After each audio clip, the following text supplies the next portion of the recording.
you have questions? You okay, Representative Turner? Recognize the question of the panel. Thank you, Mr. Chairman. Questions for Congresswoman Crockett. Yes. Thank you for being here. You mentioned in your testimony that this proposal, House Bill 4, removes economic engines from Congressional District 30. Yes. Could you elaborate on that? Yes. So Dallas Love Airport has historically been in District 30 maybe since it was created, which was also in 1990. It is gone now. All of downtown Dallas, which has AT&T headquarters, Goldman Sachs is there, and a number of others, entirety of downtown has been removed as well. As well as right there, this isn't necessarily one of the economic engines, but right there at the airport is a historic freedmen's town. And so I do have a number of freedmen's towns in general that are in my district. They removed that one that is right there by the airport, and they also removed, no, that's the only one that they removed. From what I can tell, I've not had a great opportunity to review these maps. It's been slow. And then they also removed the medical center.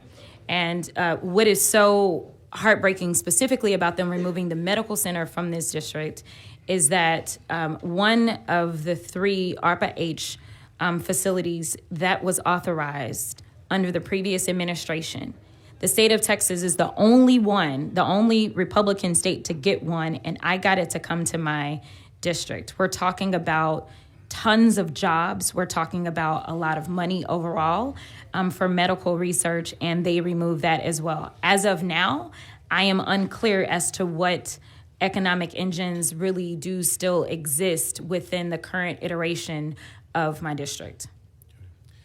And you're right. I know that Love Field, downtown, those have historically been parts of Congressional District 30, dating back to Congresswoman Eddie Bernice Johnson's early years in Congress. Yes. So it is shocking to see them removed. You mentioned how the map brings you further into Tarrant County. Yes. And so you would represent a big chunk of Arlington under this proposal.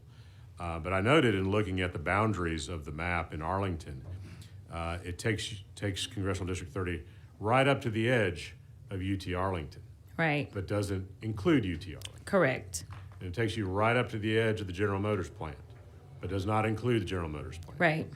So and it certainly doesn't include the entertainment district. No. And so those are 3 economic engines in Arlington, which you would represent a much larger portion of, but they would not be in your district either. That is absolutely right. And it's interesting that you bring up the Tarrant County aspect. I do want to be clear, because we are talking about the Voting Rights Act. When we're talking about the Voting Rights Act, we're talking specifically about Section 2.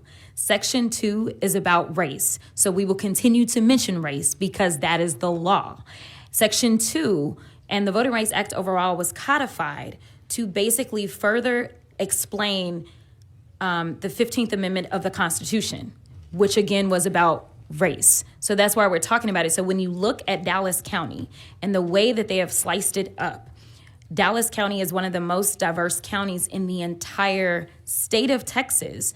But unfortunately, what they've done is they've taken those minority communities and they've separated them out. They've either divided them into random districts that have nothing to do with the things that they need. They're not communities of common interest, or they've packed them into districts. And now they're claiming, oh, we created a new something for you, so be happy. And it's not true.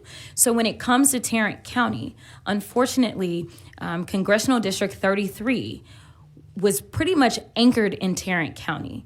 All of those historic Black areas, Stop 6 and others, they now are supposedly going to be represented by somebody who's probably never, ever going to walk those streets. I just want to be honest about that. And so the Tarrant County portion, in my opinion, it is being failed right now because what it should be is it should be either majority in Tarrant County or linked with other people in Tarrant County that are more communities of interest, or there should just be a wholly contained Tarrant County district, and they could absolutely do that, and they're choosing not to. Absolutely.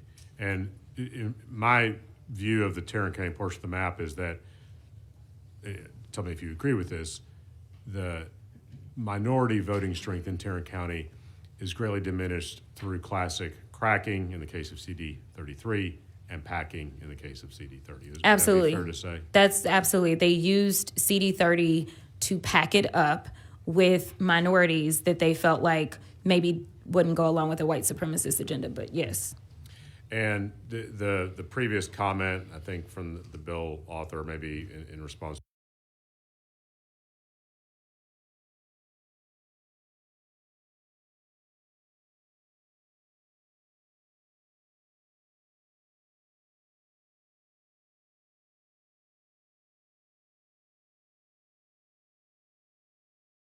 Never been a question. I mean that's not even been the position of the state. I am engaged in litigation from the 2021 maps where they used CD30 in a similar way. And actually, at the time that the 2021 maps, well, as we were working on the maps and the numbers came out, CD30 had a naturally occurring population of 52% citizen voting age population being African American. This legislature in 21 decided to pull it down from being over 50%. And they were allowed to do so because federal law says that it's more so about, will this still perform as an African-American opportunity seat? So they did not do me a favor and somehow create an African-American opportunity seat. And their position in this current litigation that has not been resolved has been that CD30 is protected under the Voting Rights Act as an African-American opportunity seat. Absolutely. And back to the last question, back to economic engines briefly.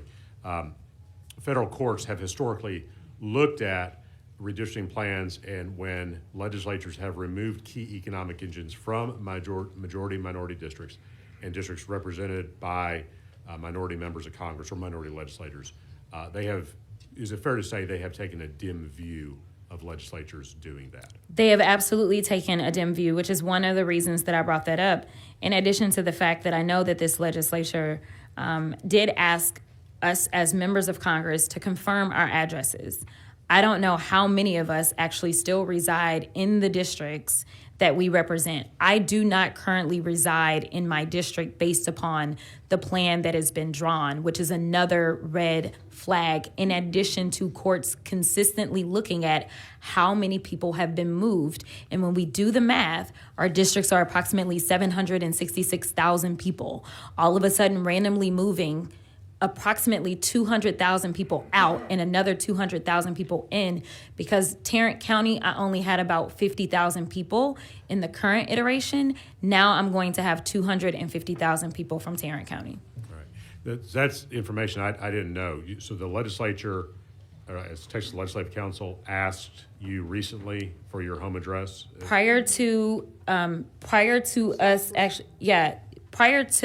the testimony actually beginning, the public testimony that took place, they asked us to certify that our addresses were still correct, as well as the census tract. And we confirmed that, and we emailed back, and I got confirmation that they received it. Yet I know I was removed from my district. I know Mark Vesey was removed from his district. I know Julie Johnson's not in her district, and I can't. Joaquin is not in his, so. Listen, they took all of us out. They basically left the numbers somewhere else and removed us, is all I know, which is yet another thing that the courts will look at. I will be clear that I have every intention of going to court as soon as possible to get an emergency action done, because I do feel as if there is a violation right now, if this map passes, of the Voting Rights Act for so many reasons. Thank you very much, Congresswoman. Mr. Chairman, can I ask the chairman and the bill author if the committee or legislative council requested to verify home address information for members of Congress and that information was received, why was that information disregarded and members of Congress, particularly minority members of Congress representing majority minority districts, were seemingly intentionally drawn out of their districts? Chair's not advised or aware of that, so we'll understood and we'll look into it. Would the bill author be able to address that? Bill author's not currently at this. I mean, you can ask him at close. Yeah, but I don't know. I'd be curious because it's legislative council. I don't know what legislative council receives or not. I'd be curious to know if the law firm Butler Snow that ostensibly drew the map had that information, and did they just choose to disregard it? Understood. Let's see. Going back, Mr. Stogler, real quick before we go to our next question. Whenever we change you to register on behalf of yourself as well, we need to list your occupation. Would you mind telling me your occupation that we could list on your registration? I'm retired. Retired. Okay. Yes. And we have your permission to put that on your registration? Yes, that's all right, fine. all right, we've done Earned. so. Thank you very much. Next questioner, we had Representative Spiller as recognized question panel. Thank you, Mr. Chairman. I've got a few questions for Congresswoman Crockett, if you don't mind. Thank you for being here today. You referenced in your testimony a few things about the Voting Rights Act, Section 2 in particular. You talked about the Paway case, talked about coalition districts, the subject of the Paway case, and you sound like you're pretty involved in litigation relating to redistricting. Have you, you're an attorney, have you read the Paway case? I have not read the Paway case, but I am familiar-ish with it. Okay.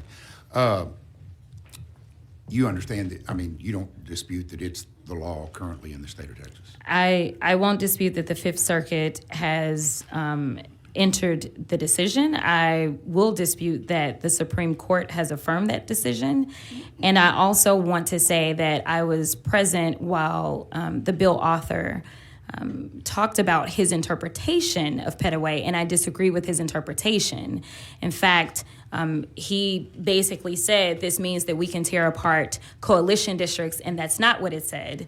The Paway decision stands for the position that you don't necessarily have to create new districts that are coalition districts, but not that the current coalition districts should not enjoy the protections under the Voting Rights Act.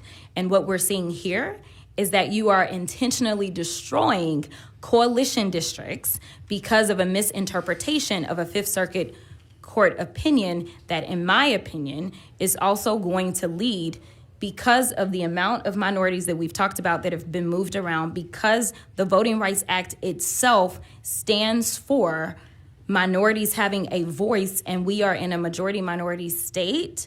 I think that just like every single time Texas has gone to court, they have lost for being intentionally racially discriminatory. I believe that there will be no difference this time. You will be found to be intentionally racially discriminatory. I will tell you that this administration could care less. This administration just doesn't want to check, especially if it means people that are loud and proud like me have the ability to do a check on this administration for their last 2 years. And that's your analysis of the opinion that you've not yet read?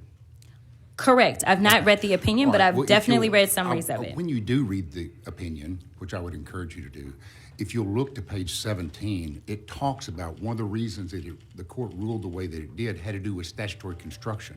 And it strictly construed Section 2 of the Voting Rights Act and referenced the fact that Congress has been silent. Congress has not amended that or addressed that and addressed coalition districts under the Section 2 of the Voting Rights Act. So my question to you as a member of Congress, since the ruling in Paway a year ago, have you filed any amendment to the Voting Rights Act that would allow you and allow the Voting Rights Act to be amended to provide for coalition districts? Well, let me tell you something. As it relates to the Voting Rights Act, I have always signed on to and believe that we should pass the John Lewis Voting Rights Advancement Act, which would replace the entirety of the Voting Rights Act, as well as the Freedom to Vote Act, which would actually make sure that we could get some of this money out that allowed a presidency to be bought. So to be clear, when we left the last time when I was serving in the State House, we left because we wanted Congress to pass those two bills then. And since I've been a member of Congress, I have signed on. So do I have a fix? Absolutely. We need to pass the John Lewis Voting Rights Act, Advancement Act. And you know who doesn't want to sign on?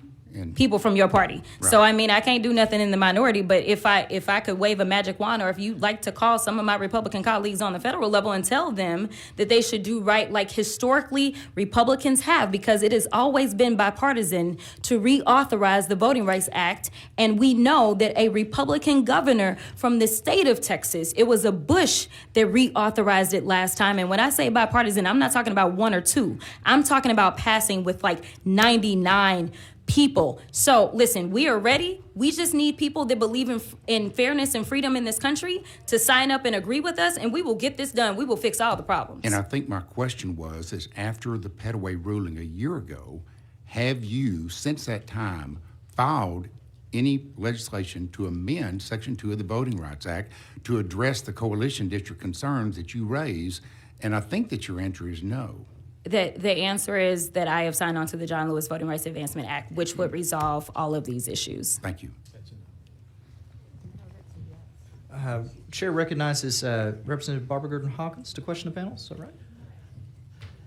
Thank you, Mr. Chair. Congresswoman Crockett, you know, you've been in these chairs, and now you're on the other side. In speaking to our colleagues and trying to solicit their support to do the right thing, what would you recommend to our colleagues? Listen, it is so frustrating to be here, and regardless of differences, in fact, going to DC was such an adjustment for me, because when we do everything in DC, it's left or right. That's how we enter rooms. That's how we sit. Everything is left or right. Even when we're on the floor, that's how we vote. But in the Texas House, your desk mate may be a Republican. In the Texas House, regardless of our differences, guess what? So long as your key was in your desk, one of your Republican colleagues may vote your desk and will vote it the right way. They know you were going to be the opposite of them, and they would vote it the right way. So it was weird for everything to be so separated, because even though we obviously were not in the majority when I was here, there still was this kind of Texas pride that we always walked with. And it was always that, listen, we are Texas, we are not DC. And right now, y'all are being DC'd. And that is wild to me, because we always talked about how we were Texas and that we didn't do the DC stuff. And so now to get caught up in this and do harm to the constituents that trust us. You talk about the hearings that took place. There were Republicans that said at the end of the day, I may not agree with the Democrats, but I agree with fairness. So I am here to testify against this process because it's not fair. I'm just asking for the Texas legislature to do what the Texas legislature has always done, which is to be Texas and not be DC. Thank you. Representative Pearson, you recognize the question of the panel. Thank you, Chairman. My question is for Congresswoman Crockett. Thank you so much for being here and sharing your thoughts on the map. I hear you, I understand. But you did mention something in your testimony that I think is worth drawing out a little bit on. You mentioned previously the 2 Anglo seats from before. Yes. Who are currently in those seats? One of them is Lloyd Doggett, and the other one is Wesley Hunt. And does that mean one is a Democrat seat and one is a Republican seat? Correct. Okay. So the Democrat seat elected a white man. Yes. And the Republican seat elected a black man. Yes. Okay. And then so today you're concerned about the new Anglo seats, and the assumption that you're making is that it's going to lead to more Anglo representation. It is. Okay. Because so to be clear, because I may have not been clear, these seats are not about who gets elected. They're about who gets to choose who is elected. And so, my district, while it is an African-American opportunity seat, it is an opportunity for African-Americans to choose their representation. But they don't have to elect a black person. We have a similar seat in Memphis, Tennessee, that historically was always represented by the Ford family. Harold Ford Sr. and Harold Ford Jr. had it, but now it is a white man that is representing that black seat. So it's not about the faces of the seats. It's about who gets to choose who's in the seat. And that doesn't mean that they're going to choose their own race. As you see, 2 Anglo majority seats, one went for a white candidate, one went for a black candidate. It's not about us as candidates. It's about the people that get to do the choosing. Well, I would argue that based on the testimony that we've heard over the last week or so, it's both. We're hearing racism all over the place. We're hearing, people want to choose people who look like them, which apparently has been happening. And I just wanted to make it clear that, something that has not been said yet is that there are minority Republicans. I mean, there is a Black and Hispanic Republican on the dais. And so I just don't think it's fair to just assume that the Anglo districts are going to lead to more Anglo representation. Again, But those were your words, so I'm just Again, I bringing that up. apologize if that is how it was interpreted, but my clarification is that when we're talking about the law and the Voting Rights Act, it's never been based upon who it is that gets elected. It's based upon who it is that gets to choose who is elected. And unfortunately, adding 2 more Anglo seats in a state that added, if we're going on the census that came out in 2021, there were only 180,000 new Anglos to this state. So the idea that we would take the bodies of Black, brown, and Asian, 95% of what allowed this state to garner 2 new seats, and basically use their bodies for the benefit of making sure that a shrinking majority continue to hold on to power is wild. Because when we look at the numbers, this is just to clarify. In the last 3 censuses, in 2000, Anglos were 52.43% of the state of Texas. In 2010, Anglos were 45.33% of the state of Texas. In 2020, Anglos ended up being found to be 39.75%. At the same time that Anglo percentages were going down, somehow their seats and their ability to elect more representation to DC goes up at the same time that Latinos back in 2000, 31.99% of the state. Then it went to 37.62 in 2010, and then it went to 39.26 in 2020. Yet somehow they still don't have the ability to elect representatives of their choice, whoever they elect. It may be, you know what, we can talk about Lloyd Doggett. Lloyd Doggett, for the longest, was representing a seat that was a Latino opportunity seat. They chose Lloyd Doggett. That's fine. We just want people of color to be able to choose their representation so that we can comply with the Voting Rights Act as well as the 15th Amendment of the Constitution. That is it. And who they decide to elect is who they decide to elect. And in addition to this state being in trouble in previous court litigation, they have found that when this state legislature has said, oh, well, we'll add these minorities over here. Well, again, when you start shifting people around, they found historically, I want to say it was around the 2010 redistricting, that what Texas did is they decided to add basically low propensity Latinos in one of the districts. So that again, that district would not be Latinos being able to elect their representation because they took people that they knew had a low propensity to show up. And so on that note, with these new lines, political performance was taken in consideration. That is what we've heard from the bill author, yes. And in previous hearings, I mentioned specifically that in the state of Texas, President Trump did win a majority of the Hispanic voters in the state. And just to broaden that even further, I mean, those are the numbers. President Trump did win the majority of the Hispanic votes in the state. In fact, he flipped, I believe it was 10 counties in the state. So don't you think that is reflective of this map, this proposed map, that the minorities who are here with the new minority districts that have been created, it is reflective?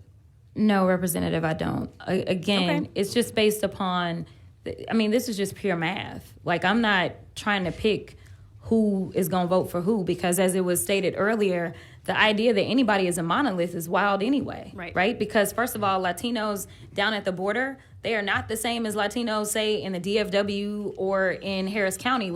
So I don't want to pretend as if any minority group is a monolith, which is one of the reasons that we talk about communities of common interest, because we work together and we function together and we do things a little differently.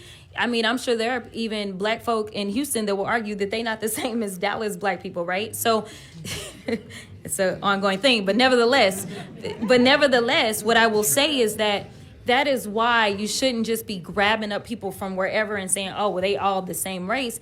It is bigger than that. It is trying to make sure, and you brought up compactness earlier.